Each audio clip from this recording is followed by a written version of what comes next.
सो भी आपकी sister forensic में है, क्रिमिनोलॉजी कर रही है, ट्विन्स हैं आप दोनों, बट आपने इंजीनियरिंग ही क्यों चूज़ किया आपने?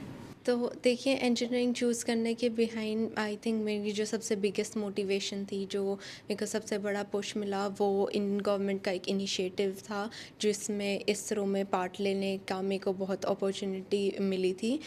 ये मेरी क्लास 12th की ड्यूरिंग था, at the age of 15। 750 girls जो चाइल्ड थी वो ऑल ओवर इंडिया सेलेक्ट किया गया था।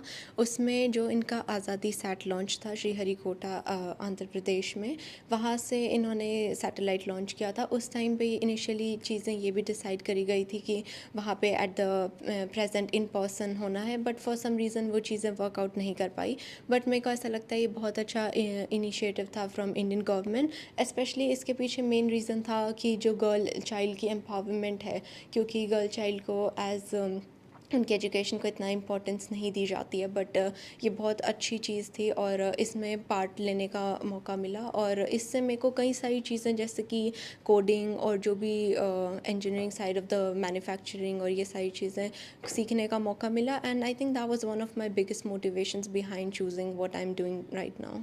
तो ये कहाँ आपने इंडिया में कहाँ कहाँ से लड़कियाँ थी जो 750 थी, और हाँ कहाँ हुआ जी। था ये सारा का सारा? तो ये इसरो का प्रोग्राम था जो कि इंडियन स्पेस रिसर्च ऑर्गेनाइजेशन है। ये 750 girls all across India choose किया गया था। ये सेलेक्टिव प्रोसेस था, ऐसा कोई रैंडम वो चीज़ नहीं थी। एंड इसके वजह से मैंने इंजीनियरिंग का मुझे लगा कि मेरा इंटरेस्ट है इस चीज़ बिगेस्ट में। पुश आपका ये था। हाँ कहाँ जी, हाँ हुआ था जी। ये हरिकोटा? हाँ जी, श्रीहरिकोटा आंध्र प्रदेश में ये सैटेलाइट लॉन्च हुआ था वहाँ से। तो ये चीज़ थी। गुड़िया, क्या नाम है आपका और कहाँ से हैं आप? क्या कहेंगे? आप यूके स्टडी कर रहे हैं, वहाँ जाके आपने अचीवमेंट भी की है, इलेक्शन जीते हैं आपने। जी, मेरा नाम एंजल अलावत है और ये मेरी ट्विन सिस्टर सोफ़ी अलावत है। हमने यूके में स्टडीज़ स्टार्ट करी थी यूनिवर्सिटी ऑफ सरे में एट द एज ऑफ 16। उसके बाद मैंने इलेक्शन कंटेस्ट करे थे यूनिवर्सिटी में, जो कि सोसाइटी शेयर का था। 16,000 स्टूडेंट स्ट्रेंथ है हमारी यूनिवर्सिटी में अभी। उनको मैंने रिप्रेजेंट करा फॉर 1 ईयर।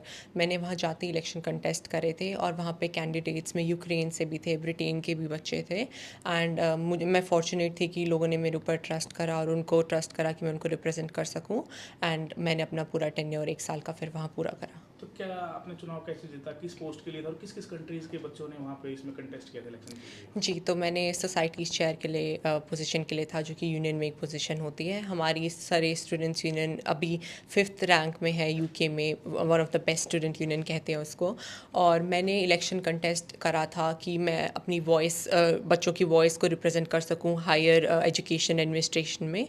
और फिर उसके बाद मैंने हमारा इलेक्शन का प्रोसीजर 1 हफ़्ते के लिए होता है, एंड देन मैंने कैंपेन करा, अपना मैनिफेस्टो बनाया और मैंने सोशल मीडिया का ज़्यादा यूज़ करा, क्योंकि आजकल देखेंगे हम यूथ सोशल मीडिया पे ज़्यादा है। एंड फिर उसके बाद इलेक्शन के लिए वोटिंग होती है और उसमें फिर मेरा बाई इलेक्शन की वोटिंग से मैं अपनी रिप्रेजेंटेटिव चुनी गई। तो इसमें कुछ ये भी होता है कितने अंतर से जीते वोटों से आप, या जी ये चॉइस क्या होता है जी, इसमें? सो मेरा 800 वोट्स का डिफरेंस रहा था। 800 वोटों से आप जीते। जी जी। कौन कौन से कंट्री के कैंडिडेट्स थे इसमें? तो इसमें यूक्रेन, ब्रिटेन, एशिया के कैंडिडेट्स थे और स्पेन के। चाइना वगैरह भी? चाइना के भी थे 1 कैंडिडेट। तो ये आपने कैसे किया? यहाँ से आप 12th करते ही वहाँ पे स्टडी क्या क्या करना है वहाँ पे? तो मैं वहाँ पे क्रिमिनोलॉजी और फोरेंसिक इन्वेस्टिगेशन की स्टडी कर रही हूँ। ये कैसे मन में आया आप यहाँ से इंडिया से जाते एकदम से इलेक्शन कंटेस्ट करना है आपने? तो ऐसा था कि मेरे लिए तो ऑफ कोर्स एक न्यू कंट्री थी और मुझे वहाँ पे कोई नहीं जानता था। तो मेरे मन में यही था कि या तो मैं इलेक्शन जीत जाऊँगी, which is well and good, या फिर मेरे को लोग तो जान ही जाएंगे वहाँ पे। और fortunately by the grace of God मैं इलेक्शन भी जीत गई और फिर उसके बाद मुझे ऐसा मौका मिला कि मैं आगे इलेक्शन कंटेस्ट करती रहूँ और लोगों को रिप्रेजेंट करती रहूँ। और उसके बाद मैंने कंटेस्ट करा इलेक्शन एंड देन जीता। क्या आप स्टूडेंट पॉलिटिक्स कर रहे हैं, स्टूडेंट के इश्यूज उठा रहे हैं, जी तो ये आप क्या कहें? इंडिया के अंदर भी बहुत बड़ा अभी प्रोटेस्ट हुआ है, हाँ जी जनरेशन जेड का, जेनजीज को बोलते हैं, जी नीट के मामले को जी लेकर। तो आप क्या कहें, कैसे देखते हैं इस प्रोटेस्ट को, इश्यू के मामले को? जी। तो ऑफ कोर्स प्रोटेस्ट करना एक डेमोक्रेटिक राइट होता है किसी भी सिटीज़न का कंट्री के। सिमिलरली हमें प्रोटेस्ट में ये ध्यान रखना चाहिए कि हम किसी के टुवर्ड्स डेरोगेटरी रिमार्क्स नहीं दे रहे। हमारे ऑनरेबल प्राइम मिनिस्टर हैं, वो एक इलेक्टेड पोजीशन पे है वहाँ पे, तो आपको ऑफ कोर्स उनके थ्रू डेरोगेटरी रिमार्क्स नहीं देने चाहिए। अगर आपको अपनी बात आगे रखनी है तो आप पॉलिसीज़ के बारे में रखें, आप न्यूज़ के बारे में रखें, आप लॉज के बारे में रखें। आप किसी को टुवर्ड्स टारगेट नहीं कर सकते।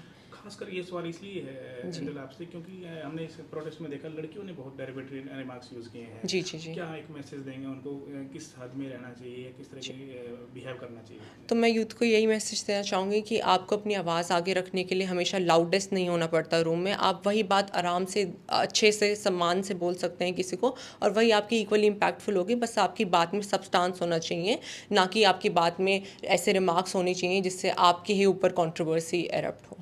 आगे क्या, अच्छा पॉलिटिक्स, स्टूडेंट पॉलिटिक्स में आपको जी। इंस्पिरेशन कहाँ से मिली? परिवार ने मना नहीं किया आपको कि भाई चुनाव लड़ना यूके जाके? और किस एज में आपने चुनाव लड़ा आपने? तो मैंने 16 साल की उम्र में चुनाव और लड़ा जीत था। भी गए हाँ आप। जी।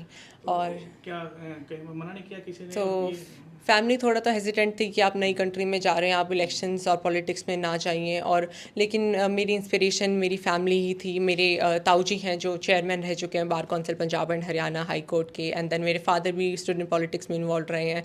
तो मेरा शुरू से यही था कि अगर मुझे लोग ट्रस्ट करेंगे तो why not, I represent them. तो आगे क्या ड्रीम है, क्या आपका विजन है आगे स्टडी के बाद? जी। तो मेरा यही विज़न है कि मैं पॉलिसी और गवर्नेंस में जाऊँ आगे। मेरे लिए एक ऑर्गेनाइजेशन कोई महत्व नहीं रखती। मेरे लिए मेन यही है कि अगर मेरी कोई ऑर्गेनाइजेशन होगी जिससे मेरी वैल्यूज़ अलाइन करेंगी, तो मैं बहुत हैपीली उसमें काम करूँगी, and then work towards betterment of youth specially, क्योंकि मुझे लगता है कि यूथ की रिप्रेजेंटेशन अभी भी कम है, स्पेशली इंडियन पॉलिटिक्स में।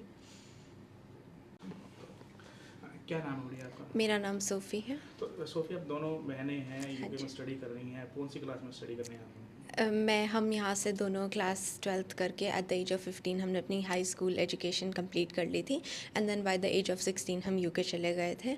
अभी हम दोनों यूनिवर्सिटी ऑफ सरे में यूके में है, जो कि वहाँ पे अंडर ग्रेड कोर्सेज कर रहे हैं।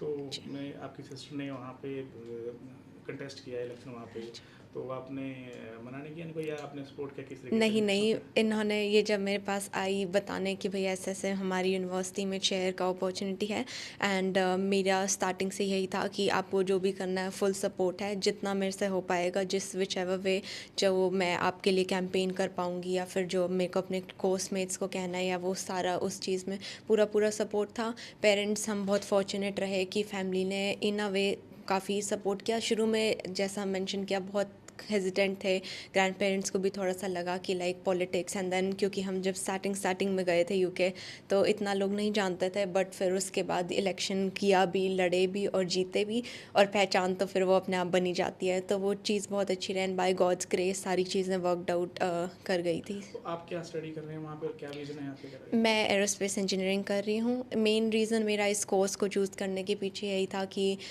मेरा स्टार्टिंग से बहुत ज़्यादा प्लेन्स में इंटरेस्ट रहा है। I have always been fascinated with aeroplanes और ये सारी चीज़ें, और मेरा आगे का यही है कि अभी मेरा नेक्स्ट ईयर प्लेसमेंट ईयर होगा, तो hopefully I will try and find a decent placement in UK. और कोई भी अच्छी कंपनी में मैं अपने आप को अगले कुछ सालों में manufacturing side of this industry में काम करते देखती हूँ। तो होपफुली अगर सारी चीज़ें ठीक रहती हैं तो फिर probably with some company like Rolls Royce. तो इसमें क्या कहेंगे आप कि जो ये प्रोटेस्ट हुआ सीजेपी वाला इंडिया के जी। अंदर, आपने वहाँ की पॉलिटिक्स भी देखी है हाँ जी। और यहाँ की पॉलिटिक्स भी आप लोग देख रहे हैं, क्या आपको लगता है कि ये जो इस तरह की चीज़ें हुई, सरकार झुकी, स्टूडेंट्स की बातें मानी, और यहाँ के जो एजुकेशन मिनिस्टर थे उन्होंने रिज़ाइन भी किया, हाँ जी। तो इस पर क्या आप सोचते हैं, क्या देखते हैं इस चीज़ें? क्योंकि ये सवाल आपसे इसलिए है कि आपकी जनरेशन ने ही पूरा एजुकेशन लीड किया है ये, और बहुत बड़े लेवल पर शायद इंडिया में इस तरह का बिगेस्ट एजुकेशन देखने को मिला है।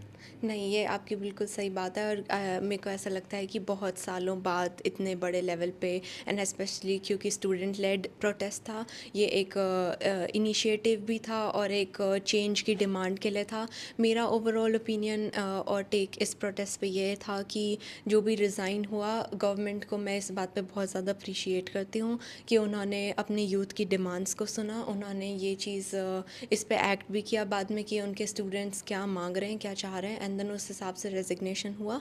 तो ये चीज़ अच्छी हुई, बट बहुत अनफॉर्चुनेट चीज़ें भी थी कि जैसे स्टूडेंट्स ने सुसाइड किया, वो सारी चीज़ें वो नहीं होनी चाहिए थी। बट उसके अलावा जो आफ्टर मैथ था उस चीज़ का, पीएम ने भी, हमारे जो ऑनरेबल पीएम है, उन्होंने एड्रेस किया अपने यूथ को, वो एज अ लीडर उनकी तरफ तरफ से बहुत अच्छा इनिशिएटिव था, क्योंकि एट द टाइम ऑफ जब इतनी कन्फ्यूजन हो, इतनी फ्रस्ट्रेशन हो, आई थिंक एक लीडर को जो करना चाहिए वो उन्होंने अपनी राइटफुल ड्यूटी करी थी। कैसे देखते हैं इतने बड़े एक एज गैप भी है, प्राइम मिनिस्टर ने हाँ जी। खुद आके रात को लाइव आए और बोला फ्रेंड्स जैन जी से जुड़ने की कोशिश हाँ जी, की, हाँ जी। बट जो जिस तरह की लैंग्वेज यूज़ हुई ये भी एक सवाल एक सिविल सोसाइटी में हर कोई कर रहा है, हर जो जिम्मेदार नागरिक है कि इस तरह की जो भाषा है वो यूज़ नहीं होनी चाहिए, और प्राइम मिनिस्टर जो जैन जी से जुड़ना चाह रहे हैं उसको आप कैसे देखते हैं? मैं इस बात पे कम्प्लीटली आपसे एग्री करती हूँ कि बहुत सारी जगह थी जब लैंग्वेज बहुत अप्रोप्रिएट नहीं थी, और जो चीज़ हुई उसको थोड़ा सा कंट्रोल में रखा जा सकता था।